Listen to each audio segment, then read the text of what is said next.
Hi friends, ഇന്ന് നമ്മൾ നോക്കാൻ പോകുന്നത് ഫ്രഞ്ച് കർവ് ഉപയോഗിച്ചിട്ട് എങ്ങനെയാണ് ആം റൗണ്ട് നല്ല പെർഫെക്റ്റ് ആയിട്ട് വരച്ചെടുക്കുക എന്നുള്ളതാണ് കേട്ടോ.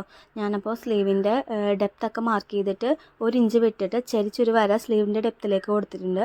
അതിനുശേഷം അതിൻ്റെ മിഡ് പോയിൻറ്റും കണ്ടുവച്ചിട്ടുണ്ട്, അതിൻ്റെ പാതിയും കണ്ടുവച്ചിട്ടുണ്ട്. ഒരു 1/2 ഇഞ്ച് മുകളിലേക്ക് മാർക്ക് ചെയ്തിട്ട് ഇതുപോലെ നമുക്ക് ഫ്രഞ്ച് കർവ് ഇങ്ങനെ വെച്ച് കൊടുത്തിട്ട് അതിൽ മുട്ടുന്ന രീതിയിലായിട്ട് നമുക്ക് മിഡ് പോയിൻറ്റിലേക്ക് വരച്ചു കൊടുക്കാം.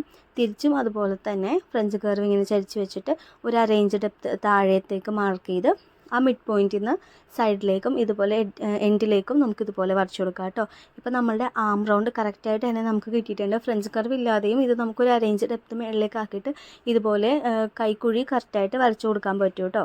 അപ്പോൾ അങ്ങനെയാണെങ്കിലും ചെയ്യാം. എന്നിട്ട് ഇതിൻ്റെ എഡ്ജിലേക്ക് വരുമ്പോൾ ആ ഒരു സൈഡ് നമ്മളൊന്ന് നേരെയാക്കി കൊടുക്കണം. അത്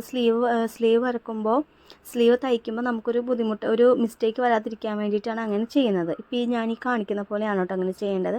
അതിനുശേഷം നമുക്കൊരു ടേപ്പ് വെച്ചിട്ട് നമ്മളുടെ കൈക്കുഴി, അതായത് ആം റൗണ്ട് എത്രയാണോ അത് ഇവിടെ കിട്ടുന്നുണ്ടോ എന്ന് നോക്കാം. കിട്ടുന്നില്ലെന്നാണെങ്കിൽ, കൂടുതലാണെങ്കിൽ നിങ്ങൾക്ക് അതൊന്ന് കുറച്ച് കൊടുക്കാം. കുറവാണെങ്കിൽ നിങ്ങൾക്ക് ആ ഒരു ലൈനൊന്ന് കുറച്ചും കൂടെ നീട്ടി വരച്ചു കൊടുക്കാം.